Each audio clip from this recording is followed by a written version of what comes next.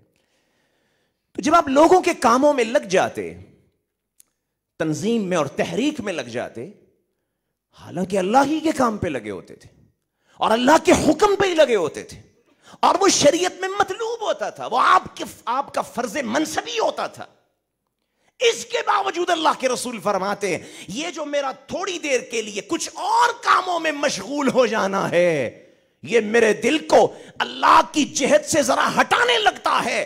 حضور کہتے ہیں میں اپنے دل کو واپس لانے کے لیے ایک دن میں 100 مرتبہ استغفر اللہ واتوب الیہ کا ورد اور ذکر کرتا ہوں.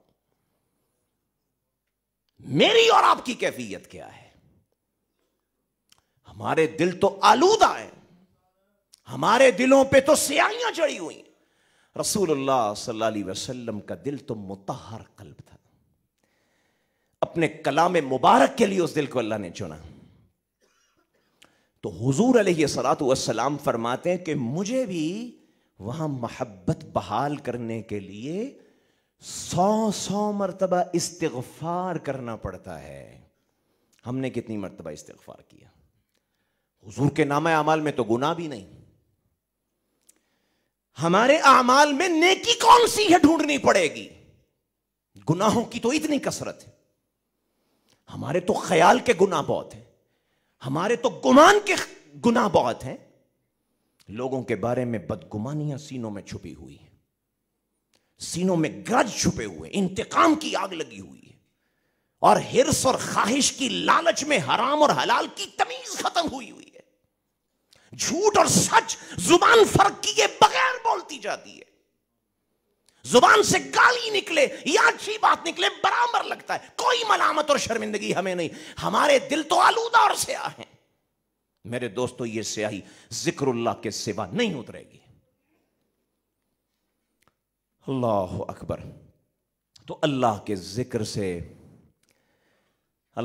ذکر سے اپنی زبانوں کو تازہ رکھیں، اللہ کی کائنات میں حکیمانہ غور و فکر کریں، اللہ کو ہر وقت یاد رکھیں، اللہ کو ایک زندہ اور جاوید ہستی کی صورت میں اپنے خیالات میں رکھیں۔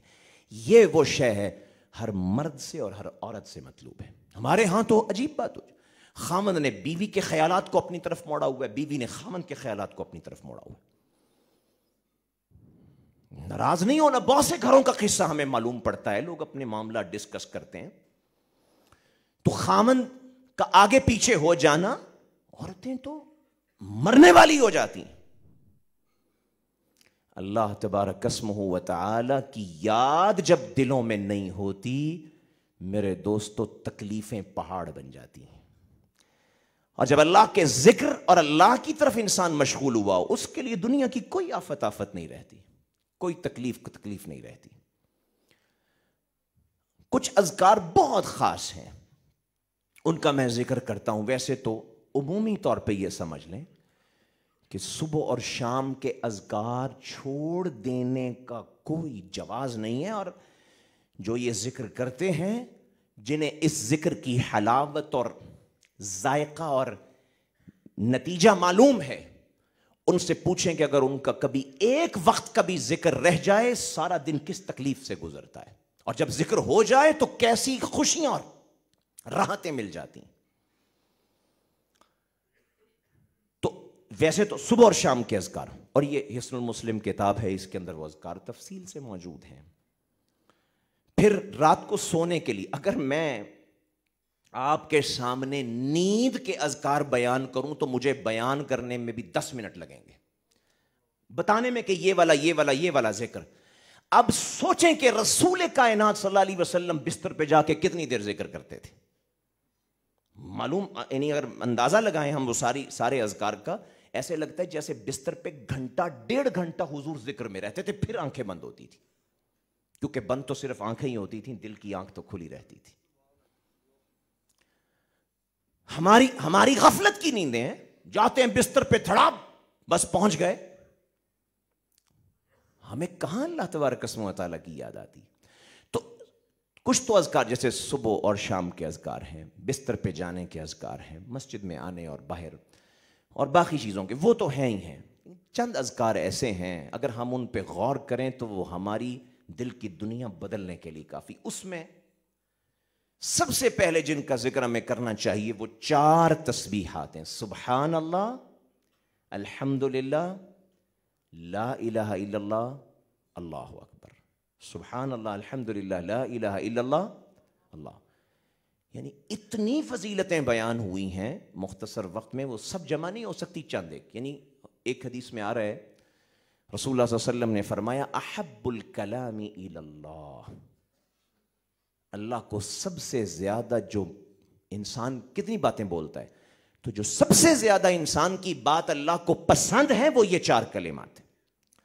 دوسری حدیث میں آ رہا ہے، احب الی مما طلعت علیہ الشمس، دنیا میں جتنی چیزوں پہ اللہ کا سورج اپنی روشنی ڈالتا ہے، ان چیزوں میں سے سب سے زیادہ محبوب، حضور فرماتے ہیں، مجھے بھی یہ 4 کلمات ہیں: سبحان اللہ، الحمدللہ، لا الہ الا اللہ، اللہ اکبر۔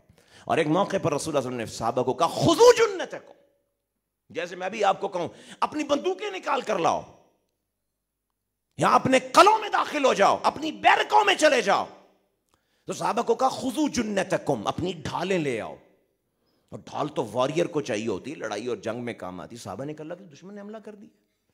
ہمارے دشمن نے حملہ نہیں کیا، ڈھال لے کے آؤ اللہ کے غیظ و غضب اور اس کے جہنم کی آگ سے بچنے کے لیے. اللہ کے رسول بتائیے وہ کیا ہے؟ فرمایا وہ ڈھال یہ 4 کلمات ہیں، سبحان اللہ، الحمدللہ، لا الہ الا اللہ، اللہ اکبر.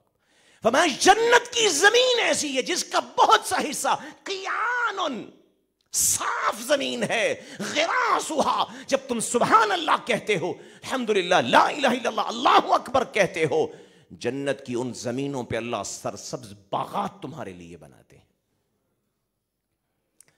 رسول اللہ صلی اللہ علیہ وسلم نے فرمایا یہ 4 کلمات وہ ہیں جو شخص ان کا ورد اور وظیفہ کرتا ہے اللہ اس کے گناہوں کو معاف کرتے ہیں. لو کانت مثل زبد البحر، خواہ اس کے گناہ سمندر کی جھاگ کے برابر ہو جائیں.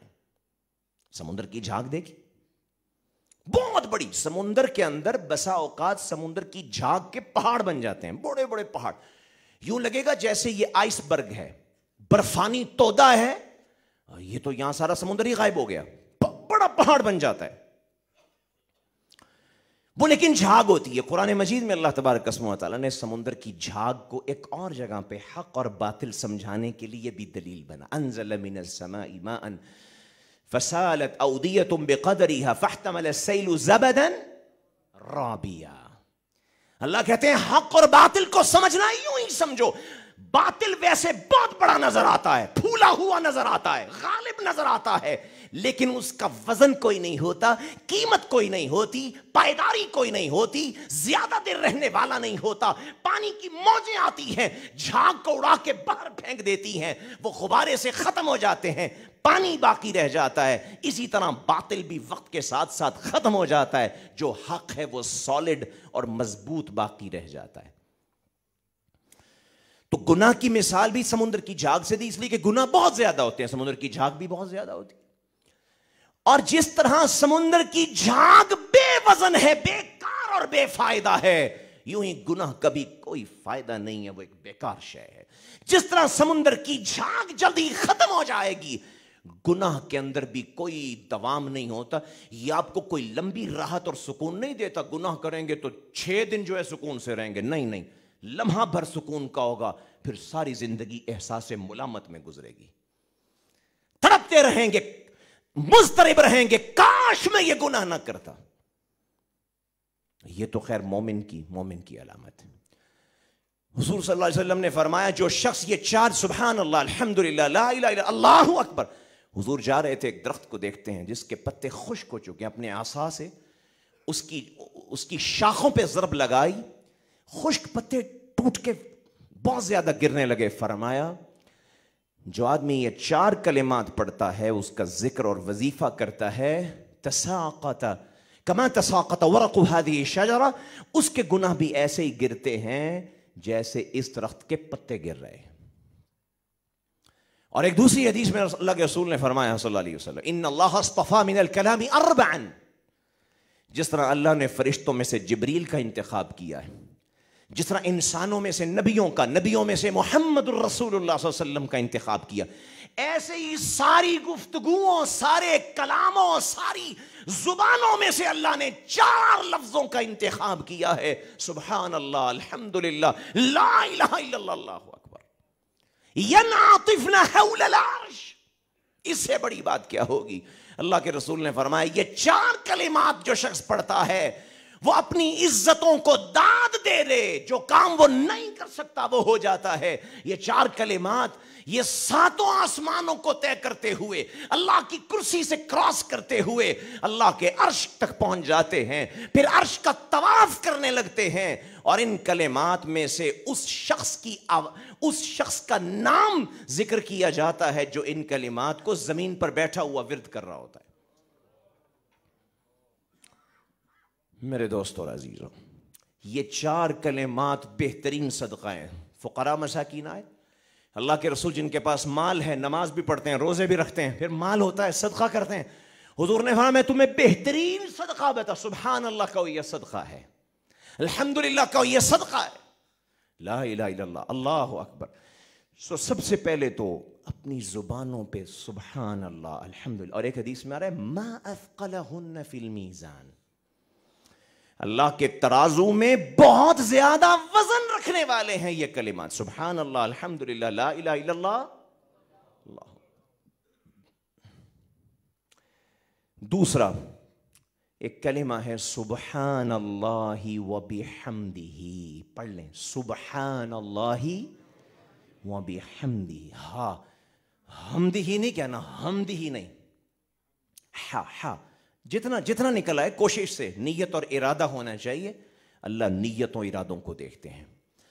تو کوشش یہ ہو کہ ہاں نکالیں، کیونکہ حمد اور حمد میں فرق ہے. حمد کا معنی ہوتا ہے برباد ہونا اور ختم ہو جانا. قرآن میں آیا وَتَرَى الْأَرْضَ حَامِدَةً. تو سبحان اللہ وبحمدہ فرمایا جو شخص صبح 100 مرتبہ، شام کو 100 مرتبہ یہ تسبیح کرتا ہے سبحان اللہ وبحمدہ، قیامت کے دن بڑے بڑے 30 مارخاں بھی آ جائیں، بڑے بڑے پہاڑ اعمال کے لے کر آ جائیں، کوئی شخص اس کے مقابلے کا عمل اللہ کی بارگاہ میں نہیں لا سکے گا. سبحان اللہ وبحمدہ، صبح 100 مرتبہ، شام کو. سید الاستغفار اللہم انت ربی لا الہ الا انت خلقتنی انا عبدک وانا علی عہدک ووعدک ما استطعت واعوذ بک من شر ما صنعت. اللہ جو میرے کرتوتوں میں شر ہے نا اس سے مجھے بچا کے اپنی پناہ میں لے جا. ابوء لک بنعمتک علی، جتنی تیری نعمتیں ہیں مجھ پر میں اس کا اعتراف کرتا ہوں. وَأَبُوءُ بِذَنْبِي، اپنے گناہوں کا بھی اعتراف کرتا ہوں. معاف کر دے تو مجھے، تیرے سوا گناہوں کو معاف نہیں کر سکتا. اللہ کے رسول فرماتے ہیں جو شخص شام کو یہ استغفار پڑھتا ہے، سید الاستغفار، رات کے کسی بھی حصے میں اس کی موت ہو جائے سیدھا اللہ کی جنتوں میں جائے گا. جو صبح پڑھتا ہے دن کے کسی بھی حصے میں اس کی موت ہو جائے سیدھا اللہ کی جنتوں میں جائے گا. 3 ہو گئے نا. جو چوتھا بہت عظیم ذکر ہے، اور ذکر یاد رکھیے ذکر غفلت سے کیا جائے تو اس کی وہ حلاوت اور وہ تاثیر نہیں ہوتی. ادھر سے کام کریں بس کیے جا رہے ہیں، تسبیح پکڑی ہوتی ہے لوگوں نے، چلو جی لگے رہے، یاد آئے گا تو 2 دفعہ سبحان اللہ کا، پھر لگ گئے. نہ کرنے سے تو چلیں ٹھیک ہے، ایک بندہ بالکل ہی نہیں کر رہا تو یہ چلیں 2 مرتبہ تو کر رہا ہے نا، یا 1 مرتبہ تو کرتا ہی نہیں ہے تو یہ تھوڑا بے توجہی سے کر رہا ہے، شاید اس سبب سے توجہ بھی ہو جائے، ٹھیک ہے. لیکن ذکر کی تاثیر اور نتیجہ کب نکلے گا؟ جیسے ڈاکٹر کہتا ہے آپ کو دوا لے لیں لیکن اس کے ساتھ پرہیز کریں، پرہیز نہیں کریں گے دوا مؤثر نہیں ہوگی. تو ذکر مؤثر نہیں ہوگا جب تک اس میں 5 شرطیں نہ آ جائیں. قرآن کی ایک آیت میں اللہ نے 5 کو جمع کر دیا. وَاذْكُرْ رَبَّكَ فِي نَفْسِكَ، پہلی بات اپنے رب کا ذکر کرنا ہے اخلاص کے ساتھ، دکھاوا نہیں. دکھاوے کے لیے کرو گے کرتے رہو، 1000 مرتبہ نہیں، لاکھوں مرتبہ کرو، کوئی فائدہ نہیں ہوگا. اخلاص، صرف اللہ کے لیے ذکر ہے، دکھاوا نہیں، چھپانا ہے. تضرعاً، دوسری بات کیا ہے؟ گر گراتے ہوئے، عاجزی، انکساری، ایسے سینہ چوڑا کر کے جی سبحان اللہ. یہ کیا بھائی؟ جھک جاؤ. اللہ کی برتری کا احساس تمہیں اپنی برتری پہ ہنسنے کیوں نہیں دیتا؟ مذاق بن جائے تمہارا غرور اور تکبر جب تم اللہ کی کبریائی کو یاد کرنے لگو. تو عاجزی اور انکساری، دل اللہ کی طرف جا رہا ہے. تضرعاً وخیفتاً، خوف طاری ہو میں کس ہستی کا ذکر کر رہا ہوں. ودون الجہر من القول، اونچی آواز سے نہ ہو. اذکار میں صرف نمازوں کے بعد کے اذکار ہیں جو اللہ کے رسول صلی اللہ علیہ وسلم نے بلند آواز سے کی. اللہ اکبر، استغفر اللہ، استغفر اللہ، استغفر اللہ، اللہم انت السلام. یہ جو نماز کے بعد کے اذکار ہیں، صحیح مسلم کی روایت میں آتا ہے اللہ کے رسول صلی اللہ علیہ وسلم بلند آواز سے. اس کے علاوہ کوئی ذکر بلند نہیں. دون الجہر من القول، اونچی آواز سے، پست آواز سے. وَلَا تَكُن مِّنَ الْغَافِلِينَ، 5ویں بات کیا ہے؟ یہ ہے جو میں جس سے بات اس طرف چلی گئی. وَلَا تَكُن مِّنَ الْغَافِلِينَ، ذکر کرنا ہے پر دل کو غافل کر کے نہیں کرنا۔ غفلت میں ذکر کرو گے فائدہ نہیں دے گا۔ واجبی فائدہ ہو سکتا ہے، لفظوں کا جو ثواب ملنا ہے وہ تو مل سکتا ہے، لیکن دل کی دنیا نہیں بدلے گی، شیطان سے نجات نہیں ملے گی۔ ان الذین اتقوا اذا مسهم طائف من الشیطان تذکروا، شیطان جب حملہ کرتا ہے، تقوی شعاروں کی علامت اللہ نے یہ بیان کی ہے، جب شیطان حملہ کرتا ہے وہ ذکر کر کے اس کا مقابلہ کرتے ہیں، پھر اللہ ان کی آنکھوں کو اور ان کے دلوں کو کھول دیتا ہے، وہ دانا و بینا ہو کر نور ہدایت کو محسوس کرنے لگتے ہیں۔ یہ ذکر سے ہوتا ہے۔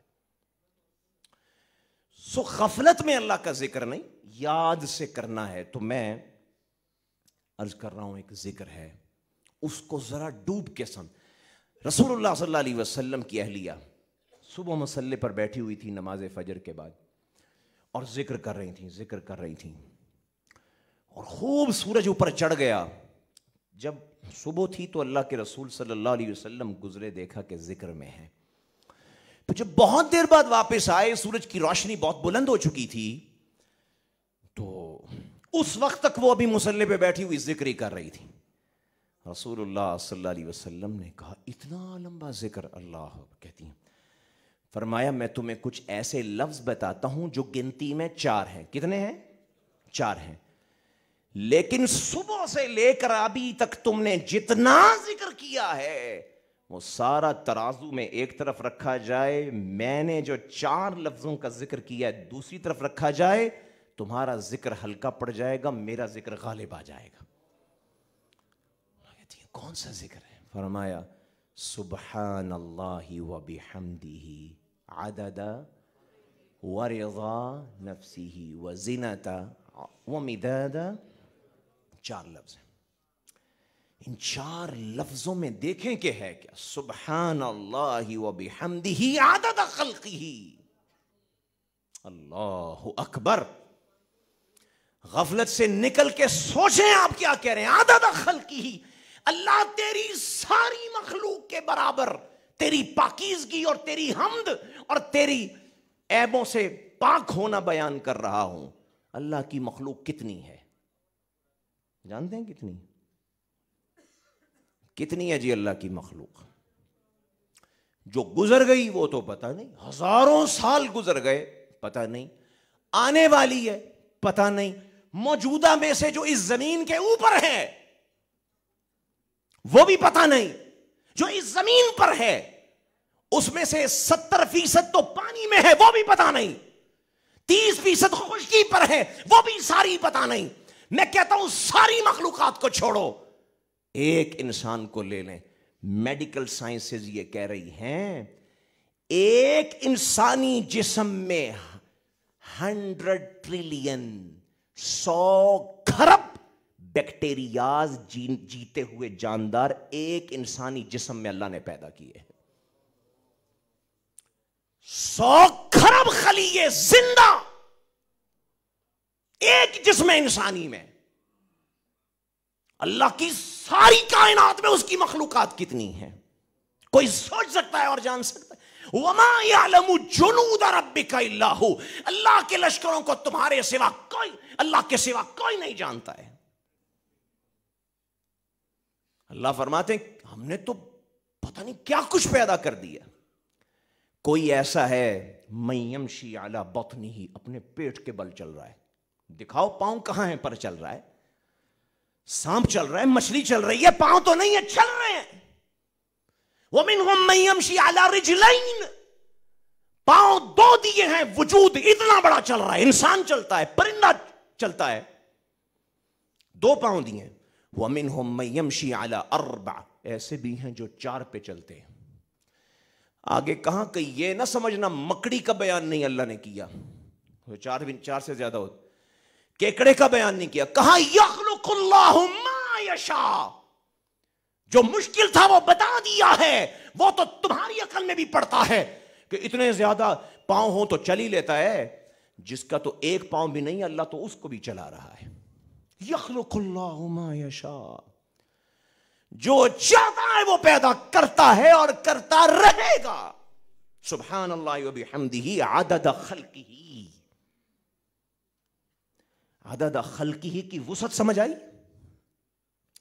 ورضا نفسی، اللہ اتنی تیری حمد ہے، اتنی تیری پاکیزگی ہے جتنا تو راضی ہو جاتا ہے۔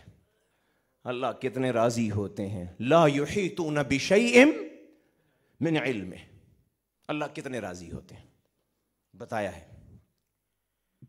اللہ اکبر۔ اللہ کی جنتوں کا سارا ذکر اب میں دہراؤں تو بات لمبی، وہ تو آپ کو پتا ہے، جنت کے حور بھی، قصور بھی، جنت کے نہریں بھی، جنت کے چشمے بھی، جنت کے باغات بھی، جنت کے محلات بھی، اور سب سے آخری آدمی جنت میں جانے والا، اس زمین سے 10 گنا بڑی جنت لینے والا، وہ ساری جنتیں یاد کرو اور پھر سنو، کہو اللہ کا، فرمایا اللہ کا راضی ہونا اتنی بڑی نعمت ہے کہ جنت کی یہ ساری نعمتیں نظروں کے سامنے بالکل ہیچ اور کمزور ہو جائیں گی جب اللہ یہ اعلان کریں گے، میرے جنتیوں میں تم سے راضی ہو گیا، اب کبھی ناراض نہیں ہوں گا۔ جنتی ساری جنتوں کو چھوڑ کر اللہ کی اس نعمت کی لذتوں میں کھو جائیں گے۔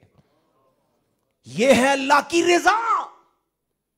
سبحان اللہ و بحمدہ عدد ورضا اللہ وزینت، اللہ اکبر۔ اللہ کا عرش کیا؟ ایک موقوف روایت ہے عبداللہ ابن مسعود رضی اللہ تعالیٰ عنہ، امام بہقی نے اپنی کتاب الاسماء والصفات میں اسے ذکر کیا ہے۔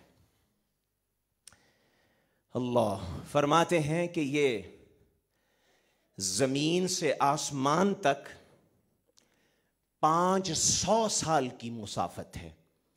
یہ بتا دوں، یہ ہمیں نہیں پتا یہ سال ہمارے ہیں یا وہ سال ہیں جن کا ایک دن ہمارے 1000 سال سے بنتا ہے۔ 1000 سنۃ مما تعدون، کیونکہ جب آپ یہ جو نظام شمسی ہے، ہماری دنیا کا جو سولر سسٹم ہے سورج کا، اس کے دائرے سے جب آپ نکل جائیں گے پھر حساب آپ کا نہیں رہے گا۔ یہ دن اور رات آپ کے گھنٹوں کے حساب سے نہیں رہیں گے۔ گھنٹے ہیں، یہ جو دن رات کی تقسیم ہے یہ بھی نہیں رہے گی، اور دن رات کا جو میزان ہے یہ بھی نہیں رہے گا، سورج کے ساتھ ہے۔ یہ سولر سسٹم ہے، اس کے بعد کی کہکشاں اور پھر کہکشائیں، یہ پتہ نہیں وہ کون سے۔ تو بہرحال 500 سال کی مسافت ہے۔ پہلے آسمان سے دوسرا 500 سال، دوسرے سے تیسرا 500 سال، تیسرے سے چوتھا، 7ویں آسمان سے اللہ کی کرسی تک 500 سال کی مسافت ہے۔ کرسی کیا ہے؟ اللہ تبارک اسمہ و تعالی کے قدموں کی جگہ ہے۔ اللہ کے موضع القدمین، اللہ کے قدموں کی۔ پھر کرسی سے آگے 500 سال کی مسافت ہے پانی، اور اس پانی کے اوپر اللہ کا عرش ہے، اس پانی پہ اللہ کا عرش ہے۔ اور فرمایا اللہ کے عرش نے کائنات کی ہر شے کو اپنی عظمت و جلال کی لپیٹ میں لے رکھا ہے۔ الذین یحملون العرش ومن حولہ۔ اور رسول اللہ صلی اللہ علیہ وسلم نے ایک دن، میں کہتا ہوں کیا وجد کی کیفیت ہوگی، جیسے ایک وجد میں ایمان کی کس کیفیت میں آ کے حضور نے فرمایا مجھے اجازت ملی ہے کہ تمہیں بتاؤں وہ فرشتے جنہوں نے اللہ کے عرش کو اٹھا رکھا ہے، ان میں سے ایک فرشتے کی حالت یہ ہے کہ اس کے کان کی لو سے اس کے کندھے تک کا فاصلہ اتنا ہے جیسے 700 سال کی مسافت ہوتی ہے۔ یحملون العرش ومن یسبحون بحمد ربهم ویستغفرون لمن فی الارض۔ وہ فرشتے زمین پہ اللہ کے بندوں کے لیے اللہ سے بخشش مانگتے ہیں۔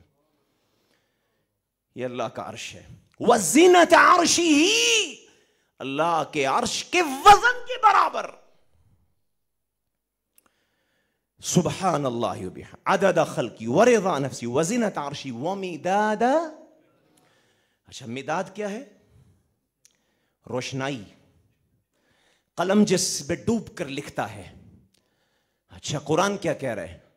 اللہ کے کلمات کی روشنائی پوچھو تو صحیح، قل لو كان البحر مدادا لكلمات ربی، ساتوں سمندروں کا سارا پانی، ایک سمندر کا نہیں، ساتوں سمندروں کا، اس کی ساری تہوں کا، اس کی گہرائیوں سے لے کے سطح تک کا سارا پانی روشنائی بن جائے، دنیا کے سارے جنگلات اور ان کے سارے درخت یہ کلمے بن جائیں، پھر ان سے تم لکھتے جاؤ، سمندروں کا پانی لکھ لکھ کے خشک ہو جائے، اللہ کے کلمات اس سے بھی زیادہ ہے۔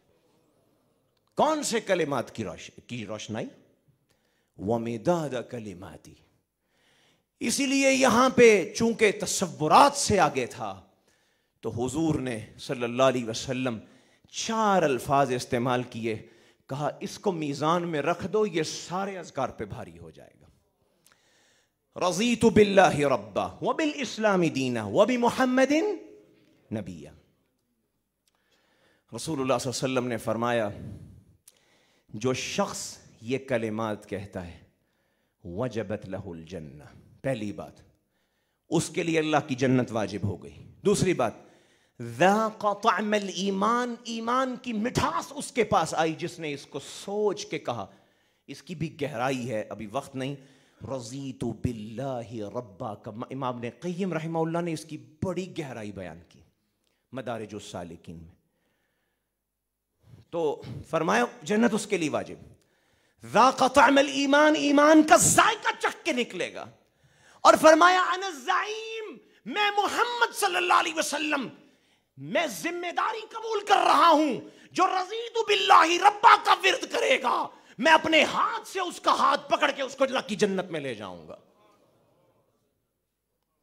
اور پھر فرمایا جس شخص نے اذان سنی مؤذن کی، اس کا جواب دیا، پھر پڑھا رضیت باللہ ربا وبالاسلام دینا وبمحمد نبیا غفر لہ ما تقدم، اس کے سارے گزشتہ گناہ معاف ہو جاتے۔ اور آخری حدیث عرض کر رہا ہوں، رسول اللہ نے فرمایا صلی اللہ علیہ وسلم 3 مرتبہ صبح رضیت باللہ ربن پڑھتا ہے، 3 مرتبہ شام کو پڑھتا ہے۔ شام کو پڑھنے کا وقت مغرب سے پہلے ہے، مغرب کے بعد نہیں، رہ جائیں تو بعد میں پڑھ لیں، وقت پہلے ہے، عصر کے بعد مغرب سے پہلے۔ تو صبح 3 مرتبہ پڑھتا ہے، شام کو 3 مرتبہ پڑھتا ہے۔ اللہ نے خود پر لازم کر لیا ہے قیامت کے دن، جس طرح اس نے صبح و شام یہ کہا تھا اللہ میں تجھے رب مان کر راضی ہو گیا، اللہ کہتے ہیں میں نے خود پہ لازم کر لیا ہے قیامت کی رسوائیوں میں اس کو راضی کر دوں گا۔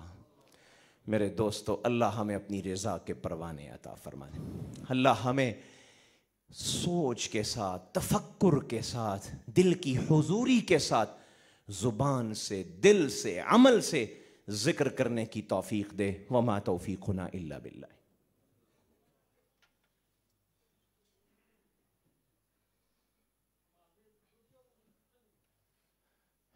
ان الحمد للہ نحمده ونستعینه ونستغفره ونعوذ باللہ من شرور انفسنا ومن سیئات اعمالنا، من يهده الله فلا مضل له ومن يضلل فلا هادي له، واشهد ان لا اله الا الله وحده لا شريك له واشهد ان محمدا عبده ورسوله، اما بعد فاعوذ باللہ من الشیطان الرجیم، ان اللہ وملائکتہ یصلون علی النبی یا ایہا الذین آمنوا صلوا علیہ وسلموا تسلیما۔ جمعے کے دن کثرت سے درود پڑھیں، ویسے بھی درود پڑھیں، اور یہ بھی یاد رکھیں کہ درود اللہ کا ذکر ہے۔